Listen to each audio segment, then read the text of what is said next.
নতুন বছরেও জামিন পেলেন না চিন্ময় কৃষ্ণ দাস, জেলেই থাকতে হচ্ছে সন্ন্যাসীকে। চট্টগ্রাম আদালতে খারিজ হয়ে গেল ইসকনের সন্ন্যাসীর জামিনের আবেদন।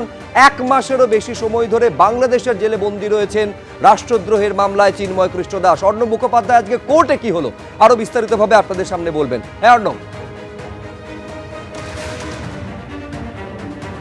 দেখো, অপূর্ব কুমার ভট্টাচার্য যিনি হচ্ছেন চিন্ময় কৃষ্ণ দাসের নবনিযুক্ত আইনজীবী এবং তার নেতৃত্বে একটা হচ্ছে পুরো টিম, সেই টিম আজকে প্রথমে হচ্ছে এই কোর্টের ভিতরে সাবমিশন করেন এবং তাদের সাবমিশনের পাশাপাশি তাদের যেটা বক্তব্য যে সরকারি যিনি আইনজীবী ছিলেন তারাও তাদের বক্তব্য পেশ করেছিলেন, কিন্তু এই বক্তব্য শোনার পর তাদের যে আবেদন, এই জামিনের আবেদন নামঞ্জুর করে দেয় আজকে আদালত।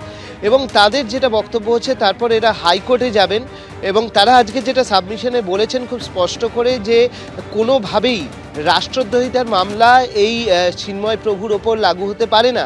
তার কারণ তিনি আদ্যপান্ত একজন হচ্ছেন বাংলাদেশ প্রেমিক এবং তিনি হচ্ছেন একজন সন্ন্যাসী মানুষ। তার এই ধরনের কোনো ইচ্ছেই ছিল না, তার এই ধরনের কোনো বিষয়ই ছিল না।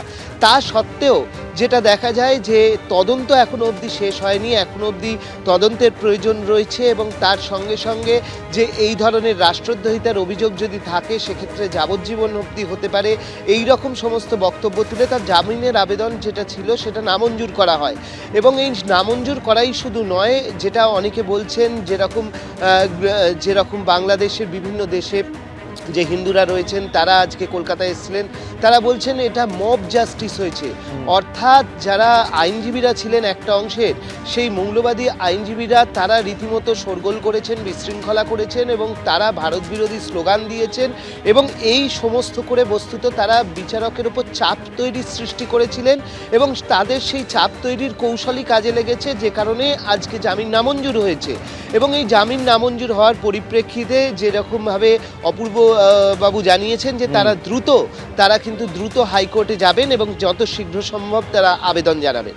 একেবারে এবার হাইকোর্টে কত দ্রুত তারা যাচ্ছেন, পিটিশন ফাইল করছেন এবং হাইকোর্টে কি হচ্ছে নিঃসন্দেহে সেদিকে নজর থাকবে। কিন্তু আজকের দিনের জন্য কিন্তু সকলেই নজর রেখেছিল চট্টগ্রাম কোর্টের দিকে, কিন্তু জামিনের আবেদন খারিজ হলো। পরপর আপনাদের দেখাবো রাধারমন দাস, যিনি কলকাতা ইসকনের ভাইস প্রেসিডেন্ট, তিনি কি বলছেন এবং কার্তিক মহারাজ কি বলছেন। পরপর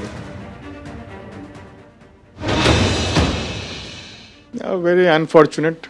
গোটা বিশ্বের নজর ছিল এটা শুনানির উপরে। আমরা দেখলাম কি এরকম ইউকে পার্লামেন্ট থেকে নিয়ে আমেরিকা থেকেও যারা সিনিয়র পলিটিশিয়ানস আছে ওরা আশা করছিল কি আজকে ওরা বেল পেয়ে যায়, উনি জাস্টিস পান। কিন্তু আপনার থেকে আমরা শুনছি কি রিজেক্ট হয়েছে। এখন দেখতে হবে কি কেন রিজেক্ট করা হয়েছে। একটা জিনিস ভালো কি অ্যাটলিস্ট ওনার লয়ার ওরা অ্যাপিয়ার হয়েছে, ওরা ফাইট করতে পেরেছে। কিন্তু এখন দেখতে হবে ডিটেল কি কেন রিজেক্ট হয়েছে। কিন্তু এটা খুব দুঃখের খবর। নতুন বছরে আমরা অনেক আশায় ছিলাম কি উনি আজকে ফ্রি হয়ে যাবে। এখন ওনার লয়ার যে আইনজীবীরা আছে ওরা নিশ্চয়ই এটা বিচার করছে কি এটা আপিল করবে কি করবে, ওটা তো আইনজীবীরা ডিসাইড করবে।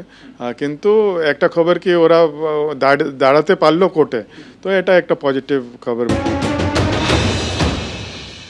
আমরা আজকে কথা বলেছি দিল্লিতে সুপ্রিম কোর্টের লয়ারের সঙ্গে, যে পরবর্তীকালে আন্তর্জাতিক আদালতে এটাকে পেশ করা যায় কি না। ভারত সরকারের সঙ্গে উনি কথা বলছেন, আমরা ভীষণভাবে চিন্তিত। সেই নিয়ে আমাদের যে ক্রোর কমিটি আছে, ক্রোর কমিটি বৈঠকে সিদ্ধান্ত নেওয়া হবে।